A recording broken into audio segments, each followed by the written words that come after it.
Welcome to the E-Show with Neil Ravin. Founded in 2013, the EHL has become the college placement leader on the East Coast. Sit back and learn more about the next step in your junior hockey career. Welcome to the E-Show, presented by the Penalty Box Foundation. The Foundation's mission centers around their daily motto, we take care of our own, as they help out all of those within the hockey community who've experienced a catastrophic event. Learn more at penaltyboxfoundation.org. What's up? My name is Neil Ravin, and this is episode number 119 of the E-Show. On this week's episode, we feature a team fresh off their third season in the EHL and easily their best year in franchise history. After winning just 7 games in their inaugural campaign, the Railers increased their win total up to 18 in the 2020-21 season. And then, this past year, won 28 regular season games and made a playoff run that took them all the way to semifinals Saturday at the 2022 Frozen Finals. Sean Bertoni joins the podcast to discuss the step that his program took this year and how the bar has now been set for years to come. Despite the short history to go off of, the E crew comes together later in the podcast to keep moving along with our top 10 selections as we create our list of the best Railers of all time. I'm joined now by Sean Bertoni, the head coach of the Railers Junior Hockey Club and the 21-22 EHL Coach of the Year. How's it going, Sean? Good. How you doing, Neil? I'm doing well. Thanks for coming back on the podcast. You heard that introduction. When you first found out that you were the 21-22 Coach of the Year, what was your first reaction? Humbling. Wow. That's not an individual award. It's an organizational award. And as you know, you can't do it without a great group of young men. And that's what I had. So the credit goes to a lot of people within our organization and more importantly, our players. That came during the postseason or right before the postseason started. How did you find out? Did someone send it to you? Or did you watch the awards show? We were actually having a team lunch. We were having a team lunch, and Jonathan Heiss gave a big, "Hey, Coach, congratulations!" And ironically, it was my birthday as well, so it was special. It was great. Obviously, it's rewarding. It's a great thing to be voted by your peers. We have a great group of guys in this league, so I couldn't be. I was extremely happy. But again, it's such an organizational award, and the credit goes to the players. Yeah. And it comes at the end of or towards the end of your third season as a program. And you've actually been with the team since its inception. You were actually the EHLP coach the first year, 2 years as the head coach of the EHL team. Does it feel like it's been just 3 years? Or does it feel like more time has passed? It doesn't. We've come so far in a short period of time, and we're going to continue to work one step forward and work our way to the top. And, as you know, we have very high expectations of ourselves, but I've learned so much within these 3 years, especially from Coach Odessa and the culture we're trying to develop from year one, and we're moving in the right direction. So, but no, it's definitely felt like more than 3 years. The 3 years have flown by for sure. Yeah, and it's been a little over a month since the finals ended, so it's given you some time to kind of decompress and look back. Obviously, a disappointing end for your team to reach semifinal Saturday, but with a month passing, have you been able to find the positives when looking back on the end of the season? Yeah. So we had such a great culture. We have a great culture. Obviously it was emotional loss into the year. We felt we beat ourselves. Credit goes to Walpole, but obviously we were in the box a lot, and it killed us. But the culture we've built and the willingness for our guys to put their teammates first, it was very special. We had such a special group. It was amazing to see the growth from day one. these guys really understood what our mission was. They put their teammates before themselves, and that's why I was emotional at the end, because it was such a special group. And I say it all the time. It was a privilege for me to coach this group, and we went through a lot. We persevered throughout the year. We had a ton of injuries. I don't think a lot of people knew about. It's like one guy went down after another. And we had that next guy in mentality. They all had roles. They all bought into their roles. They were very coachable. And, perseverance is the first thing that comes to my mind with this team. And, those are the things I look back on. And let's go back to the beginning of the year. So I mentioned earlier, the first season of the Railers, you were the EHLP coach, second season EHL coach, and obviously this past year, EHL coach again. But when you look back at the win totals, that very first year in the EHL, the team won 7 games. The following year, 18. When this 21-22 season started, did you envision winning 28 games, 4 times as many as the team had won their first year? Well, we never put a number on it. We have very high expectations. We hold ourselves to high standards from the ownership group down. Again, it's a privilege to work for the Odessas and this great ownership group. And we have a tremendous staff, from our strength and conditioning coaches, Charlie Bando, Ricky and Mitch, to Kelly Meyer, our full-time trainer. We have so many people involved in these young men's lives. When you work hard at things, you hope to reap the rewards, and we're going to continue to work hard and, try our best. Every day guys came to the rink with a smile on their face, willing to work. And that's what we're going to continue to grow and continue to go in that direction. And hopefully the wins come. And I know you just said you didn't set a number on things, but obviously the increase from 7 to 18 and then 18 to 28. But then you look at the commitments as well. And you went from 5 to 7 and then 7 to 9 so far. There could be a couple more. Yep.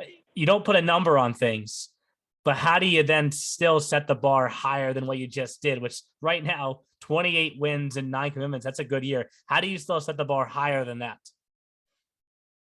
Yeah, I think, when we're recruiting guys, we tell them it's all about the player. It's all about the young man. We dedicate ourselves. We commit ourselves to our guys. We want, we live out our mission. We want to find the best academic and athletic fit for them. And we have tremendous resources here, starting with our building, and the people that work in the building, the coaching staff, the ice time, again, the strength and conditioning, athletic training. We have so many pieces here. It's a buy-in, obviously it's a pay-to-play league, but anybody that plays for us, they're invested, and we're invested in them. And I think that's the important piece, is they all have a piece of this Railers organization. And they know we're doing everything we can to work extremely hard so they can live their dream of getting a great education and playing at a high level, at the NCAA level. And I know we kind of talked about this a little bit earlier, but to go back to that postseason run and everything that you kind of endured throughout that, which included 2 game 3s, one against the Apple Corps, one against the Chiefs, a pair of frozen final wins against the Little Flyers in the 87s, and then that loss in the semifinals against the Express. Again, we talked about how it still stings, I'm sure, but when you can look back more, the experience that you gained from just the full postseason run, how valuable will that be for the entire organization? Yeah, it was tremendous. Our ownership let us head down to Providence early, which was a great experience for our guys. We had a lot of fun just getting on that ice surface, playing in that building, working on some things. And our guys returning have a chip on their shoulder for next year, right? Yeah. And we know we got to prepare. We got to prepare harder, and you can't execute if you don't prepare. So guys are working right now. They all have strength and conditioning coaches, and where we are all in this together and trying to get better every day. But it was such a great experience down in Providence, very well run. And our guys, like that locker room, they're going to have a lot of memories for sure. Yeah. And let's start talking about some of these individual players. First, a kid that could return, Stefan Kulhanik. I'm sure he'll be on our list of top 10 when I bring the E crew on. Obviously, actually, he went in the books as the goaltender with the most shutouts in postseason in one postseason history when he had 3. Multiple year guy for you. Can you just talk about how much of an anchor he's been for your program? Yes, that's a gamer. We push him and we push him. He knows we want to get the best out of him. He was tremendous year 1 with us. And he was the reason we won the amount of games we did. Steph is, he's got a great personality and the mental approach to the game. He's a confident young man. He's a funny kid. He brings a great personality to the locker room. We have a great relationship. So Steph was tremendous, especially against Philadelphia. When it comes to these off-season podcasts, I find myself telling stories a lot of the time. At the December showcase, I think it was the first time I ever saw him make a pile of snow in front of the net when you were pulling him for an extra attacker. Has he ever talked to you about that, or have you ever seen him watch them do that before? We talk about the details of the game, Neil. Okay. Steph, that's a Steph move for sure, Yeah. right? If you know him, you'd get it. But Steph, he competes at a high level and he wants to win. Yeah. And I'm glad you picked up on that. I don't know if many people I was standing did, right behind the net and I watched him doing this thing. I didn't really know what it was at first. You learn something every day, right? Yes. So obviously one of many players on this team, this great team you had this past year. Then there was this tremendous class of forwards, which I don't know if we can talk about every single one of them, but to name a few: Damon Dulac going off to Nicholas, Mike DeMascola going off to College, Conor Donovan, who came up from your EHLP team. But the one that I do want to talk about is Matt Pimentel. So when we announced the all tournament team, Matt was the only player who hadn't played in that championship game, but deservedly so, got recognized for the performance that he put on in the Frozen Finals the days leading up. Obviously, a 2-year captain for you. The points speak for themselves. What about him as a leader made him so special to the Railers? It all starts with Matt Pimentel. What a tremendous young man, 2-year captain. Most people don't know this. He played injured all year. And we are so happy Matt was with us for 2 years. Coach Odessa always says Matt Pimentel is top 3 greatest captains he's ever been around, ever had. And as you know, Coach A isn't a rookie, right? This isn't his first rodeo. That is the ultimate compliment. Matt always put the team first. His communication was great amongst coaching staff. The team went as Matt Pimentel went. And, he led by example, not only on the ice, but off the ice. A tremendous student. His work ethic is tremendous in the weight room. Anything that we needed, a message we needed to get across to the team, Matt knew how and when to deliver it. And we are going to miss Matt. I'm looking forward to seeing how he does at Stonehill.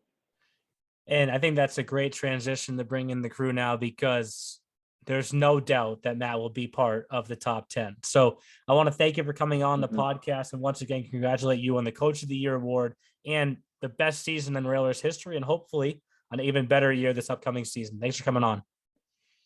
Awesome, guys. Thank you so much. Appreciate it, Neil. Thanks again to Sean Bertoni for coming on the podcast this week. Crazy to think that the Railers are only heading into their 4th season in the EHL, and they already have a Frozen Finals appearance under their belt. But with that, let's bring in the E crew now. And guys, to end the interview, I kind of did what I did each week so far and went over a player who we knew would be on this list no matter what. with Sean, and that was a 2-year captain for him, Matt Pimentel. I don't think we can go too wrong starting with him. No. I think he'd be on this list if they were a team with 3 years of history or a team with maybe 6 or 7 years of history. So you can't go too wrong starting with him. But, different from the past couple, we don't have as much time to go off of. So we start with him, and then where do we go? Colin Rowe. All right, Lauren's ready to go. We knew this. Very easy. His name better be on this list. He's been here for ever, and he has worked his way up. I think he had the A this season with the E team, so he definitely needs to be on this list. See, if I had to take a guess, I thought. Oh, go ahead, Anthony. Sorry. Is he the only player with above 100 games played? Colin Rowe, yeah, Mr. Yes. Railer, if you will. The century mock. I thought, honestly, Lauren, I thought you were going David Dulac as the second name. Another guy that has to get up on there. One of the few Canadians in the top 10 for the Railers. They love the American-born guys. Look at all those American flags on their EP page. America. Can't finish that song. Go look it up on YouTube. No, you can't finish that song, Jeff. America, Railers. My God. I'll stop. We saying actually copyrights, but we did an all-time team last year. Did you know that, we Jeff? did. We I was did going to this. ask you that. Yeah. Really kind of tough to do with 2 years of history. We pulled it off. Look at us. I mean, there's definitely some names on here that won't be on the top 10 list, similar to the other ones, right? But when you also factor in the third year, obviously, I think we have to have the player that you were just talking about, Jeff, listed second. Yeah. I didn't even realize this for a while, but Damon started with the Maine Eclipse. Oh, another one that made it out of You survived. Biddeford, Maine, and I mean, Tyler 3 goals. Rigo, Michael Grace, Damon Dulac. I actually remember when they made the trade to get Damon in that 2020-21 season. Mike Odessa, the GM, said, "Watch out for this kid," and it was like, well, I don't really know what to expect because of where he was at. Put up 3 goals. I mean, if Mike Odessa thought that he saw this many points coming, then more credit to him, right? But he was right. I'll admit that he was definitely right. So Good school kid, looks like the Yarmouth Academy. So he played down in the Cape, had some decent points there. That's North Yarmouth. North Yarmouth is in Maine. Where is that? Oh, of course it is. I would know that though, Jeff. Nope, exactly. Yes, North Yarmouth Academy is actually where Travis Roy went. So the rink there is called Travis Roy Arena. Yep. If you feel like crying, watch the Travis Roy documentary on Nesson, right? Oh, I made Vicky watch it recently, and I'll try. I mean, obviously it's a tragic story, right? Yeah. It's not funny at all. But when I looked over to my left when she was watching it, it was like a lot of tears. At once. She was like, "Why did you make me watch that?"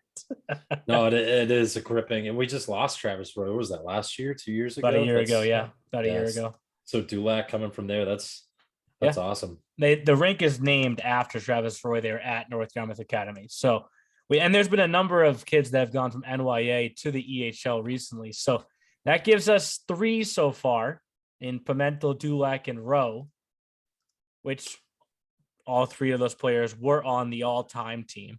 Let's get a goalie in there. How about Kulhanik? Anthony, you read my mind. I was just saying, perfect beat fashion. Let's zig, let's zag. Let's get Mr. Coach, we're having tacos. Tacos tonight? TB Videography doing an excellent job. Getting Kulhanik all mic'd up for practices this year, talking to us about Americans and their college basketball teams. When the coaches didn't they have tacos? But he couldn't remember that they had tacos. Something is like, what was it? Quesadillas? I forget. Burritos. And then did he refer to the Red Sox as a basketball team? Yeah. Is that what it was? Yep. Yes. Yeah. Where's he from? Americans and their basketball teams. Where's Stefan from? What is that flag? He's from the Poland? No, he's from Czech Republic, whatever you call it, Czech Republic. The Czech Republic. Austria? Austria, just kidding. Look at us. Like, I was confidently wrong. Hey, I was confidently wrong, okay? Another he Jeff. He did Another played in- North Yarmouth Yeah. Academy. Wow, which is not in Cape Cod. That is in Maine. Yes, Fun North Yarmouth fact for everyone Academy at home. in Maine, and nothing to do with dolphins or sharks. Anyways, No, nope. I think Kulhanik, just based on the records he just broke this year in this year's playoffs, Neil Anthony Lauren, right? He just became the all-time shutouts leader in the playoffs this past season. correct. I feel like just that alone, he needs to be on this list. But he's also played 53 career games in 2 years for them too. Easily their most decorated goaltender that's touched their blue paint in Worcester. And look at that. eligible Owen to- Haynes, to too. return too. 2 new goalies. Oh, that's right. He's one of those goalies. We got a lot of. We talked about that last week with Boschert possibly being able to come back for Walpole, Chris Jackson for the Rangers, Kulhanik for Worcester. But yeah, look at that. Kulhanik and Owen Haynes, 2 newbies to the record books from this past Frozen Finals. Shows you how unbelievable that year. And that one shutout by Oh. Haynes, the final game of the season. Anthony One that goes back mattered to the most. to the 87s episode once again. Somehow we always get New Jersey in an episode. When? Yeah, Kulhanik, easy one there. But he's also is he the first? He's the second goalie that we've done so far because we had Lutz in last week. Yeah.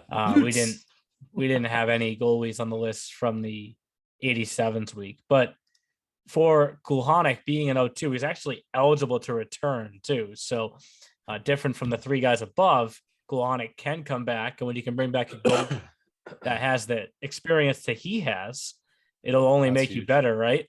As Yeah. only an 0-2. Let me see I want to see the win total, because if he does come back, he's already got 37 wins, right? So could he push for Nate Miller's No record? big deal. He's 15 away from tying that record if he comes back. You could do it. Maybe that's a little motivation to come back. And he's already ready to crack in the top 10. Reduzi at 39. So you have a good opening first week. You're already into the top 10 there. So interesting. Could do it by the Worcester Showcase. Yeah. Wouldn't that be something? Just confirmed September 22nd through 25th. Full announcement coming soon. So Where's the longest one? Another 4-dayer. yes, Thursday, Friday, Saturday, Sunday. correct. At least this time I know what I'm doing. Hey, my birthday's on that Friday. We'll get to celebrate and call some hockey. You're not going to go to the rink on your birthday. I don't know. I got another team that already popped up in my schedule. One of my Bentley squad's football, I think, has a game that night too. So I don't know. It'll be tough to pass Okay. down the work. I don't know. We'll see. We'll see, Commish. We won't be offended, Jeff, Of course. if you wanted course to take not. your day. Yeah, I like to work though. But It's that the beginning gives of the us- season. We got 4 already. That gives us 4. We got Pimentel, Dulac, Rowe, Kulhanik. How about Tyler Drummond? Yes. Let's get a defenseman up there on the board. Ring. Going to play for the Curry College Colonels in the upcoming season for Coach Roundy. Big defenseman, long reach, that left-handed shot. And pretty sure if I remember correctly, wasn't he on your all-star team? He was. He's been a fan favorite of mine for fantasy too. I remember talking to him at the All-Star this year, and he had no clue who I was until I introduced myself. And he was like, "Oh, what's up, man?" And I was like, "Yeah, I picked you. I got you on the map like last year, Tyler. Let's do this again." He's like, "Oh, all right, man." He's good though. He's such a smooth skater, slender frame, a little skinnier, but can hit like a brick. You know what? Whoa. You know who else he didn't know on Team Blue, Jeff? Was the coach. I didn't know who was on my team. Tyler didn't know. Oh, Do you remember You know Tyler's McGrath interview? or Felitti? What he called Oh, Corey Felitti?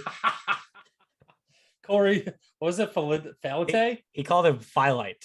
Firelight. That's it. Corey Firelight. So That's all right. to go That's all right. deeper, Butch Cassidy just called Martin Nachas, Lauren's favorite, Nycash the other night. So some of Oh. our coaches and players just, like pronunciation guides. I didn't go to broadcast journalism school like you clowns.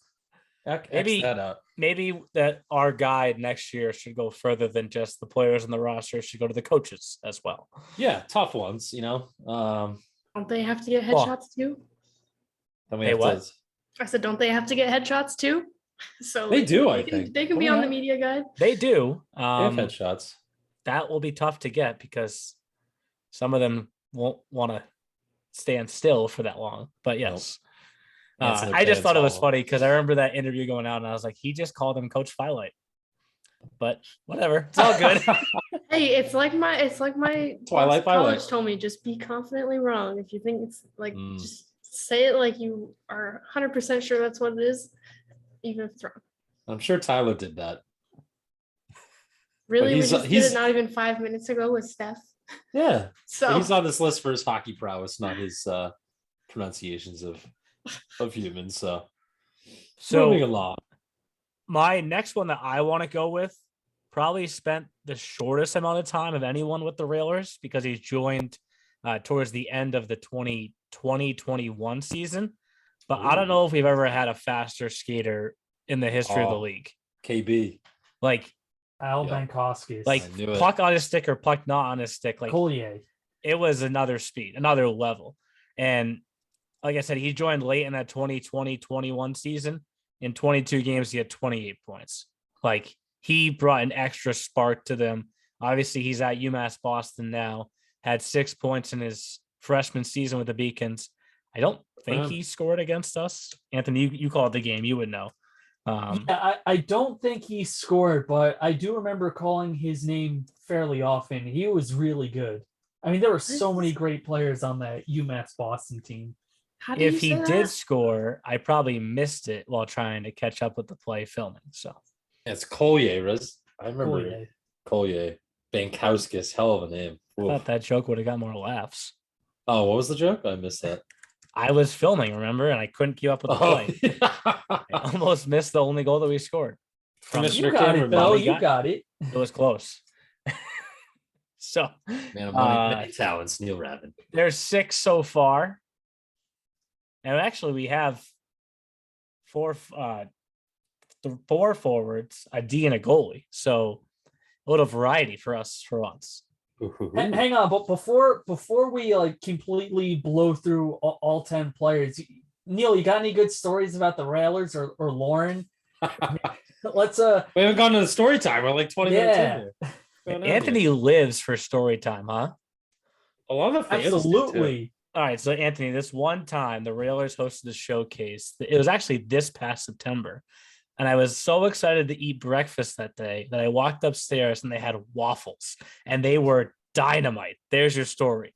Those Oh, were if they that don't was bring the those back greatest. next Is that season, fake or is I that will. real? No, I will- that's a real story. was That was real? the greatest Oh, jeez. rink breakfast I have Oh, that's ever right. had They in had my that back entire life. room. the That's Belgian yes. waffles. They get the restaurant that brings the food, top-notch food there. Very If they don't good. bring those back this season, I will that's gonna be like the top of my list for them to do this season. Please put those out.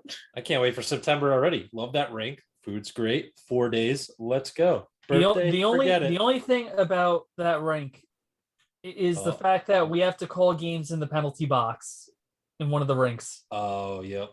You can Actually, the other side, you have to call it at the end of the ice. That's the But right you're side.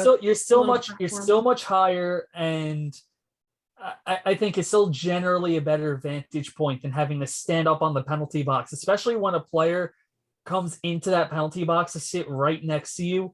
And at least when I was calling the games, I never said it, but just in my head, I'm like, please don't swear at the ref. Please don't swear at the ref. Please don't swear at the ref. Yeah, it's not on you if they do, and Jeff, for Anthony and I, we aren't that tall. So even if we're on the bench, doesn't help us. Oh, You God. admitted that you're not that tall, even I- though you hate when I'm we not say it. I'm not that tall. I'm 5'8.5" to be exact. Neil's not too tall, but those jeans are not too You're tight. They're 4.5 just right. inches taller Everybody, than all right? I am Is Neil's that not actually how tall wearing you are? Or is jeans that this just year what they then. put on your roster? Neil's jeans are just right. All right, Not you want a tight. story, Anthony? I hope Jim McKay doesn't get God. mad. Do you think Oh. Jim would get mad about this? Probably not. Call him real quick. I'll call him. Maybe. So Jim's great because Jim, you could call him up. I could call him up right now while we're recording this, say around 1:00, right? And say a game's at 5. He's in, right? Give him an hour to Usually, yeah. get his stuff ready, pack up, whatever. Like last minute, he's in for the game. Yeah. When it comes to showcases, Jim will call every game that he possibly can, even if it's on his birthday, even if his truck broke down on his birthday. Do you remember this, Jeff? Yep, sure do. So Anthony, have you We heard went this? car or no? shopping this year at Worcester. The Worcester Showcase. I Have you remember heard that. this, Anthony, or not yet? I think I was there for it. I don't think you watched all of this unfold. You asked for Probably story not. time, you get it, Anthony. Here you So his truck breaks down on his birthday, which he didn't. No, sorry, it wasn't his birthday. It was his wife's birthday. Wife's birthday. That's right. Big difference in the story. May even be worse, right? Yes, like the fact that Leave he wifey didn't at want home to and take go the day work. off for her, and she saint herself for letting him not take the day off to go call the games and driving him to the rink. That when he finished, he realized he had to go get her a gift. Do you remember how hot it was that day? It was warm. It was toasty. And Only he had had he hours? basically put his timer on and said, I have like 10 minutes. And he went on a dead sprint. And in the process, his tie, which was tied at normal length, became very, very short. I'm not sure how that really happened. But while he was running, the tie just totally shrank. When he came back, I felt pretty bad because he was rather sweaty. But he was excited at the same time because we had just put the pizza out for lunch. Mhm. So there's your story, Anthony. I'm not sure if you watched all that unfold, Ta-da. but it was pretty entertaining because he was gassed. But he made it back like I honestly think like 90 seconds before his wife showed up to pick him up from the rink. Like it was like bang bang. Impeccable timing. So, oh man. All right. So that's 6 so far. We have 2 of the top 10 scorers, really 3 of the top 10. We haven't talked about a few of these guys. Mike DiMascola, I would put him on this list. Absolutely. I was going to say multiple Jack Lee, years. too. Jack Lee, who I found in fantasy this year, too. Hey. What up? What up? I was wondering when fantasy was going to come up because when I picked you Jack go. Lee, he didn't do anything for me. Yep. That's usually what happens when we put someone on the map, and they'll do great, and then you'll pick some, they disappear. Mm-hmm. DiMascola, another Rhode Island kid, similar to Pimentel, who's heading off to Connecticut College this fall. So one of our next commitments. Which means he has brains for everybody at home. NESCAC schools, good schools. Not that hockey players don't, but Wow. some of the boys don't like the books as much as others. But What do they say? Polo does. They call them like academic weapons or whatever. Yeah, Or like is that like not? Is that like a sarcasm? Like DiMascola wouldn't fall into the academic weapon category because he's actually smart. Is that what that is? I think I was going to say it might be Usually a a chirp. negative, a reverse pun, if you will. I think Got it. it's probably academic in air quotes pun or academic weapon. What did you say? I mean, he had 9 points this postseason. Just to go talk about that postseason run for them a little bit. What an interesting journey, right? Because that Apple Core series Wild. first was wild. Mm-hmm. They win game 1, 7-0. They lose game 2, 4-3, I want to say. Yep.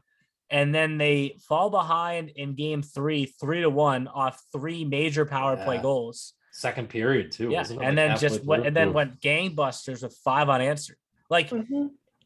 it's just when you look back on the postseason, say they don't make that comeback, right? Say the Chiefs get the bounce versus the 87s in the wild card game, and same for the Rangers versus the Wolves.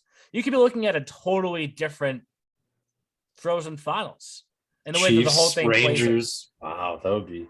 Chiefs, Rangers. I mean, Apple Core. Would have Apple no Core- walls, 87s, railers. And Wow. we gave Anthony a hard time when he on his bracket said Apple Core versus Chiefs, I think, for his Central Division Finals. It almost happened. Mhm. Like, I thought it was Apple Core versus Railers. I mean, no. Apple Core versus Rough Riders. No, Hosses? no, I think no, you're right. It was Apple Core versus Chiefs. Never mind. I was getting confused with the wild card game too. So Yes, that you called that one. But like, what a interesting journey, because then I remember when we were doing the playoff or the Frozen Finals preview, I made it the point to talk about how nobody had played really more games than the Railers. Mhm. And then they come out and they just stomp the Little Flyers in the first game of the finals. Like, Yeah, I thought they were going to go on a longer run. To be honest, that was a hell of a game. That was, as we always like to text. I love when Sean Bertoni says, "Big boy hockey," Neil. Right? yes. This is big boy hockey. I love hearing him say that. That game was big boy hockey. Guys were throwing each other all over the place. And they actually lost Dulac to an injury. Yeah, I think minutes that in that that was a game. huge difference. That's Yep. sucked. That hurt them going forward after that game. I think losing his presence was. I think Coach Bertoni said that to you in the press conference after that was a huge blow, losing him. And he tried to go. He tried like HE double hockey sticks, but You can it say was that. one of those. Oh, you can. All right. So he tried like hell. Yeah, I think you could say hell and you could say ass, but the rest are probably off limits.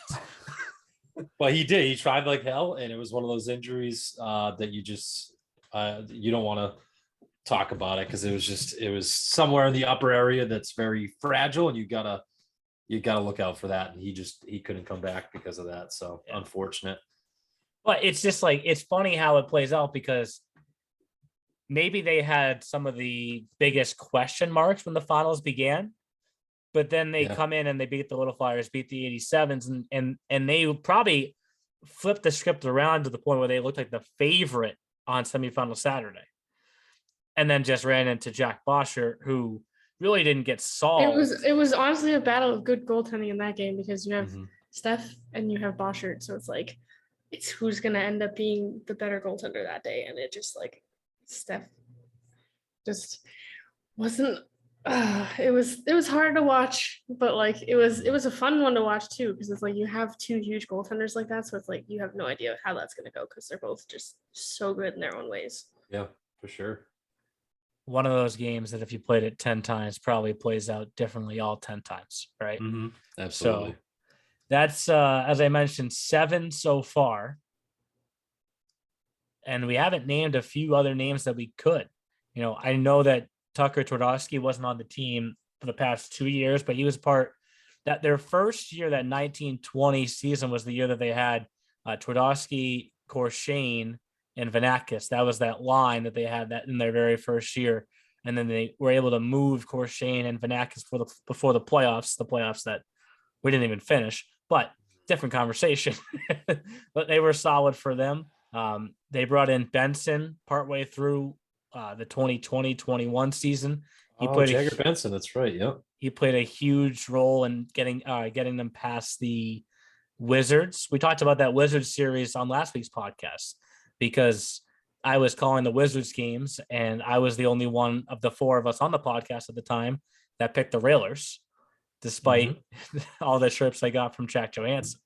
So there's we can fill the other 3 spots from this all-time list that we did, or we can go back to the stats. Conor Donovan. Donovan, sorry. Speaking of individuals who are not that tall, Anthony and I, maybe we put Conor on this list because he did not, it did not make a difference for him, right? Oh, God.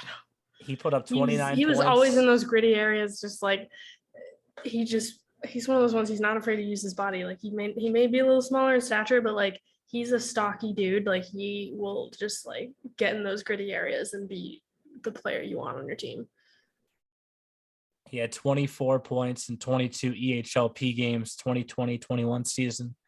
Then actually they had a tough, I remember this one. There isn't really a story to this, but at the roster freeze, they didn't know which way to go with him. So they moved him up at the roster freeze to the EHL in the 2020-21 season. And he just stuck there ever since. So combined playoffs and a regular season in the EHL, another 29 points in 52 games. I would put him on this list. Yeah, I vote for him. Put him down. He's coming up to your neck of the woods, who went from the EHLP to the EHL and made a big impact. Pretty sure, is he going to Southern Maine? He is going to the University of Southern Maine. You know what's interesting too, and you not to like go too off the rails, but when you look at some of these guys that were in, and this is with every team, right? We can talk about this for every episode. Some of these guys that played like a few games that are now populated to somewhere else in the EHL. We always talk about how the EHL is really good at keeping good talent within the EHL. But just scrolling down, Jerry Duckett played 20 games in the Railer system. Don't remember that. But that's to your point, Jeff, because when I go on the road and I point to Charles Lavoie from the Apple Corps. when I go on the road and I point to the number at the top of our website right now, 1504, right? What the coaches do so well is they know that number isn't them. They didn't do that on their own. Right. And It was a to league. to their credit, like if there's a player who just doesn't fit their system, it doesn't mean it wouldn't fit somebody else's system, right? Yeah. And they keep those players in the league, like you just said, Jerry Duckett, right? Jerry Zach Duckett, Steinling's on that list too. Both are Duckett is one of those 1504. You know what I mean? Yeah. Like, would he have got that if he stuck with the Railers? He may have. He probably would have, but he went on a different path. Here's an interesting one: George Vanakis. He was a Philadelphia Little Flyer, wasn't he? Yep. Also played in the North American Hockey League for the Maryland Black Bears. I remember calling those There games. it is. Yep. Philadelphia Little The 80 Flyer. points guy with PLF. Worcester Junior Railer, New Hampshire the Avalanche. Avs. Forgot he was the Avs for a cup of coffee. And what's crazy, when we played Curry this past year, where he had 11 assists for Curry, I guess it's only his sophomore year, right? There's that picture from, I think this is actually against us, the Hickling Images picture. I said to George, I said, can we laugh about the fact that you never played in an EHL playoff game? Oh. Because in 18-19, when he was playing for the Little Flyers, who went to the Frozen Finals, went to the championship game, he got called up to the he moved up to the Maryland Black Bears and stuck there the rest of the year. Following year, played for Worcester, got moved to the Avalanche at the deadline. Playoffs got canceled. Yep, sure. Right? Then was in college. So I think it's tough, right? Because this goes back to our whole criteria. Is he an all-time EHL type player, or is he an all-time railer? Right. Almost a point per game player, 34 points in 37 games. Games total's kind of low. Points total's where you want it. But well, here's a question, Neil. Okay. Do you think there would be any players that could be on more than one list? Oh, we did this last year. What did we come up with? Or could that be something that we do at the end of this, even though it would be probably a pain in the ass, and do what you just said, an all EHL team?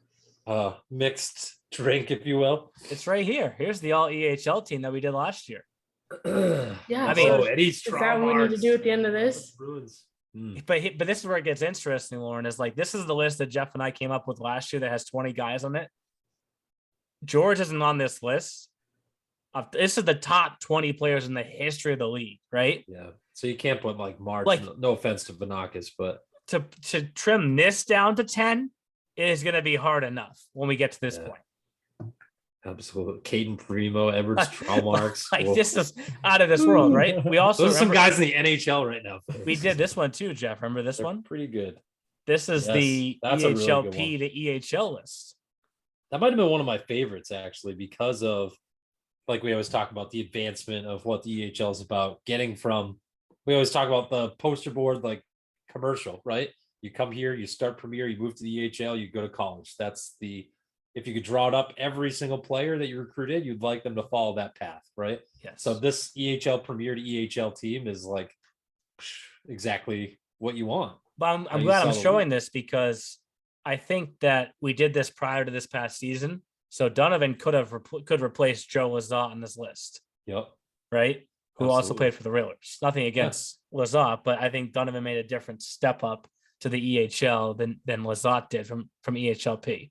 Right. But I would put George as an all-time railer, because he was especially with a team that doesn't have a long history, right? You can get guys like this in. Tougher to get Vanakis in if he was a Wizard or Express or one of those teams that's been around forever and a day, right? But I think because they've only been around for a few years, definitely.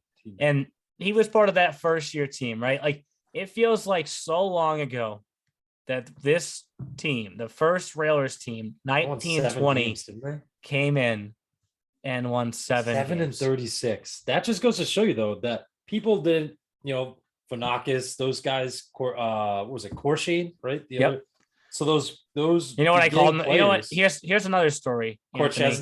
Did you call him Korchesny? I'm pretty sure I called him Korchesny when he first came in. You're thinking of Kenny Chesney in the summertime, then, bud? I mean, I probably just sounded it out, right? I mean, it kind of does look like Korchesny, honestly. Yeah, obviously, looking back, it's pretty dumb of me, right? But I don't see Corshane still though. Looking at it, that doesn't look like Corshane to me at all. You just draw a line right here and draw a line right here. Chesney. Yeah, move some of those letters around. Just get some dyslexia for a hot sec, and But think about how quickly first season 7 wins, right? Second season 18 wins. So you more than double from one year to the next. Yep. Third season, included and also the playoff, the first round series win against the Wizards. All of a sudden now you're at 28. Wins.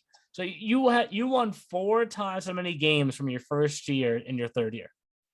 And that's a credit to the Worcester Railers organization, the Odessa family, Mike's 1 through 20, Coach Bertoni, Coach Acoin, Coach Lowry. It shows their program, right? Their strength, and guys buy into the building. They buy into the ownership, the coaching staff. So it just goes to show you how great they've done becoming, it's like we talk about with the Avalanche and the 87s and those teams all the time, right? How they've just been nonstop since they came in. You almost, not that you give more credit to a team like Worcester, but being able to dig yourselves out of something like that, where you're a single-digit win team, and then within 3 years you get to the Frozen Finals, that almost deserves more credit, because you started, as Drake said, start from the bottom, now you hit. What? Well, yeah. I mean, Jeff, to build on that point, to build on that point, I think it shows an ability to adapt, and you're sort of kind of learning about the league, about what it takes to get to that top level. Yep. So, working with the 87s, you and Neil had alluded to it, coming in hot right from the get-go. But I do think you have a fair point where someone like the Railers do deserve praise for being able to make those adjustments and become a top team. Sticking to what they want to do, which they've done from the get-go. Coach Bertoni's been there from the beginning, and he just won Coach of the Year for a reason. I know Big Mike doesn't like to let Sean flash that hardware too much, or likes to keep him on his toes, but no, I mean, they're just a great organization, and excited to see where they go in the years to come, because they're in a tough spot too. You're in the East, like there's not just in the EHL when it comes to competing, you're competing with a lot of other junior hockey teams too up here. There's a lot of junior hockey organizations, so to be able to grow that quick, the Worcester Railers, you've now cemented your name, and now it becomes easier to bring bigger names in. You want another story, Anthony? Go for it. 10 minutes since we've had one. Well, this almost fill up the list. Right? Summer story time, right? I got 9. We just need one more. I got to get my stories going for next week. I think we're going to do the Lumberjacks next week. But the first year of the Railers, so Matt is the owner. As Jeff mentioned, there are multiple Mike Odessas, but I would love to. Yes, Mike 2 is the GM, if you will. Mike 3 is one of the coaches. Brian was one of the assistant coaches the first year. And when I was emailing Big Mike 2, the GM, I spelled his name wrong in 1920. First season. I think it's a mistake that people can make, right? 2 D's and 2 S's. I did ADDESSA. And what he wrote back to me, I still laugh about to this day, because I asked the 3 Odessas at the time, the 3 sons, how they think he responded, and all 3 of them guessed his response the same exact way. Brian, Matt, and Mike. Wow. It's Odessa. A, 2 D's as in dum-dum, and 1 S as in stupid. That's what he wrote back to me in an email. And all 3 Odessas, when I asked them how they think he responded, said that to me, like recited that exact line to me, like on cue. Because something tells me they've all had to go through this at one point in time in their lives. School. And I was like, so wait a second, Brian, Mike 3, Matt, do you guys use that also? Or have you just heard Dad use that so often that you have to use it as well? And he's like, no, we just hear him say it. It was so funny, because I went down the line. I think I talked to all 3 that one day or whatever, and they all 3 said it the same exact way that I read it when I got the email. So it was great. And to this day, I have not spelt it wrong ever since, just so we're all clear, because it's 2 D's as in dum-dum, One You isn't usually don't stupid. make the same mistake twice, Neil. I can't. So, Yeah, but that symmetry. Not allowed. that's probably what I was thinking, Jeff. Symmetry, 2 D's, 2 S's. Incorrect. Anyways, Compute. anyways, we got 9 guys so far. We got Matt Pimentel, Damon Dulac, Colin Rowe, Stefan Kulhanik, Tyler Drummond, Collier Benkoskis, Mike DiMascola, Conor Donovan, Times fast. George Vanakis. What do we do with the last one? Because we have D, we have a goalie, we have forwards, we have options, right? Like, I know Jeff mentioned this name earlier. What Jack Lee did in his 1 year, like the Wolves admitted to me, they were like, where did that come from? Because another kid, I don't remember him with the New England Wolves in 2020. 9 games, 7 games, 9 games combined, right? A goal and an assist. Yeah. Huh. A goal and an assist. I can't even tell you how many times you multiply 2 to get what he put up this year with the Railers. Because I mean, he was one of their best players. Didn't work in one system, worked in another. It's nothing against the Wolves. You see this all the time. The Wolves have done it, I'm sure, to other organizations where they've taken guys and put them in their system and they just gel differently. But yeah, I mean, Jack Lee was huge during their hot streak this year. Right? They were a team that had a couple of streaks, just like it's weird. All the good teams, the 87s, the Railers all had real big heaters, and they had some pretty big opposite heaters, downward heaters, if you will. Non-heaters. Non-heaters, yeah. Not heating up. Cool as ice. But Jack Lee was part of when they were starting to right the ship and start to move up in the standings. So I would be fine with that. Lauren, I know you got a lot of faves. I'm not sure what you're thinking. I mean, just there's a bunch of names here that we could go. Ben McGlashan, I mentioned he's Lazat another good earlier, one. right? Here's one of the Odessas. Charlie Odessa. He's playing 82 career games. We have Anastasi still. We have Drew Oliveri not on this list yet, right? Oh, Do you throw in a P kid? Because I noticed when you showed the Jade Blackburn. I was supposed to when you throw up the all-time team that you guys Let's did. go. You have little Blackburn on there, and he's Jaden's a beast. big name for them. He's another one, as Jeff referred to him as one time, the diminutive forward. He's another one of those like kind of little guys, and like he's one of those like kind of more lean little guys, but like he is someone you want on your team. Like he is just always in the right place at the right time. He knows how to score goals. He knows how to set other people up for goals. Like he's just a very well-rounded kid. And here comes Neil to ruin the Jaden Blackburn party by showing us Drew Oliveri had 15 points in the playoffs. I mean, that's the 5th best postseason ever. Yeah.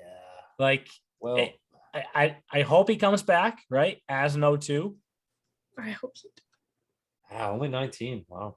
Like, the scoring clearly came over from when he played 18U AAA. 53 points in 40 games.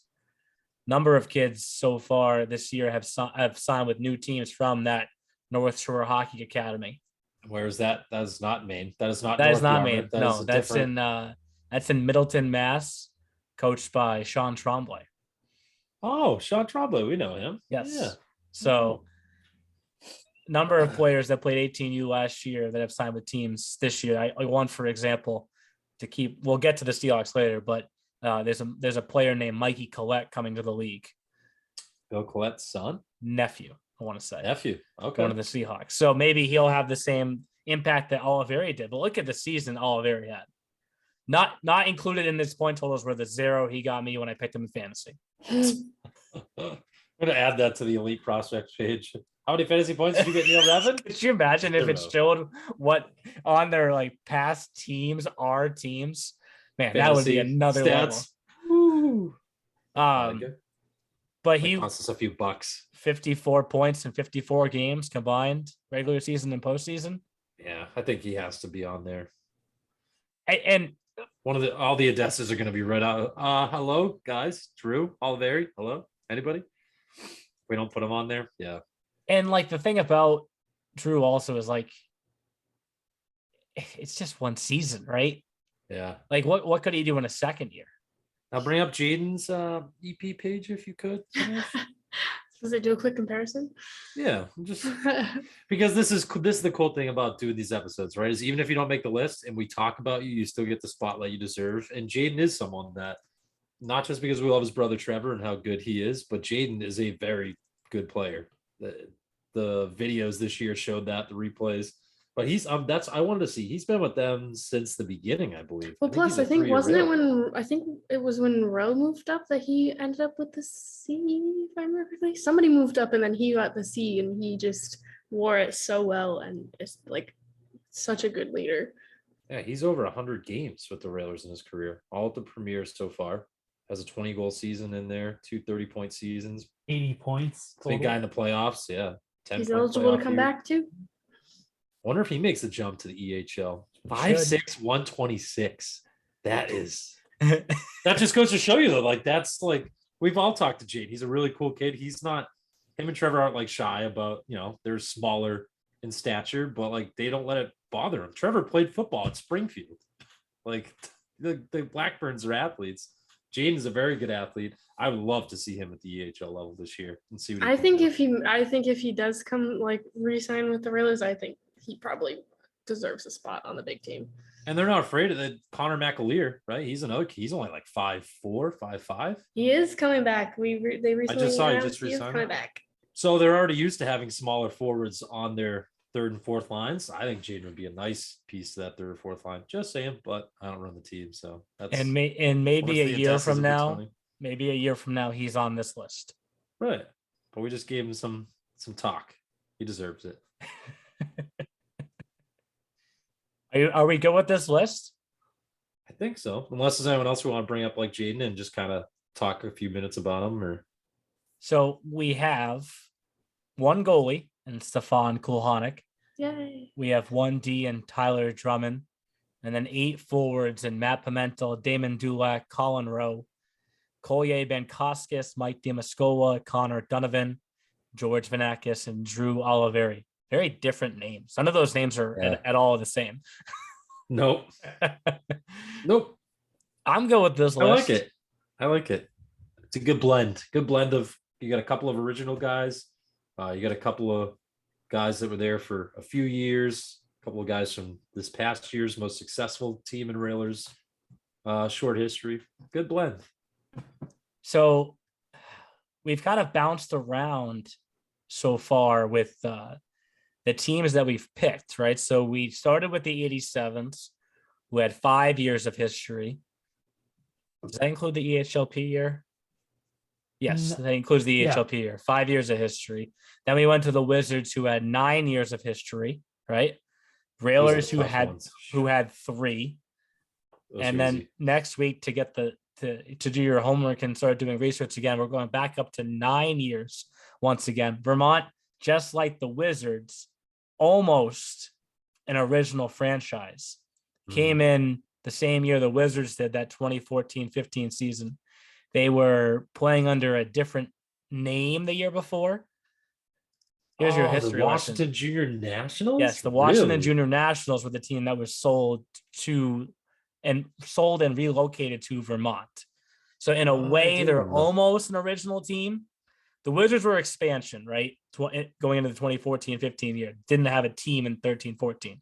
Technically, the Washington Junior Nationals were the 13-14. So, but from 2014-15 on, we have plenty of Lumberjacks teams to go over, including they have 1 Frozen Finals appearance. Yes, they have 1 Frozen Finals appearance. COVID year. It actually came at both levels, EHL and EHLP in Westchester. That was still a fun one. That was still one of the craziest Frozen Finals, actually pulling that one off. Yeah, that was interesting. Anthony, you know what we'll have plenty of next week? We'll have plenty of story time. Let's go. Oh, I'm looking forward to that. Lumberjacks have plenty of fun stories. Dude, because the cool thing too is me and Neil can go back to like the Doc D Castillo did. That was your first year in the EHL. Was the first year the Lumberjacks 15-16, yes. I also drove a military tank to the finals that they went to. Remember that Yukon that I drove, Jeff? We can talk about that. And we can talk about Seth Gustin's mustache. I did such a good job driving that until I hit the curb in the hotel parking lot. I didn't hit anything the whole way down, right? And then I just went right over the curb. But it won't be a Lumberjacks episode if we don't mention Seth Gustin. Have to. And then Anthony can retell his riding the bus story. That was The pretty cool. honorary lumberjack, Anthony DiPaolo. So that will do it for our Railers episode. I already got 3 of these episodes done. Crazy to see how fast the summer is going by. Summer. It's not even summer yet. Starting to feel like summer though. See The you in weather that September. we've got, right? So I hate it. you hate it. I want the cold back. Well, don't wish that too soon because I'll enjoy the golfing right now while I can. Yeah, because your team lost. Has nothing to do with that. I like to golf. We were gonna leave that out of this episode because this is a family show, Lauren, and we can't say the things we want to say to you right now. So, Thanks, guys. Talk to you next week. Thanks for listening to The E Show. Learn more at easternhockeyleague.org and follow us on Facebook, Twitter, Instagram, and YouTube. Also, be sure to subscribe and get notified when next week's podcast is released.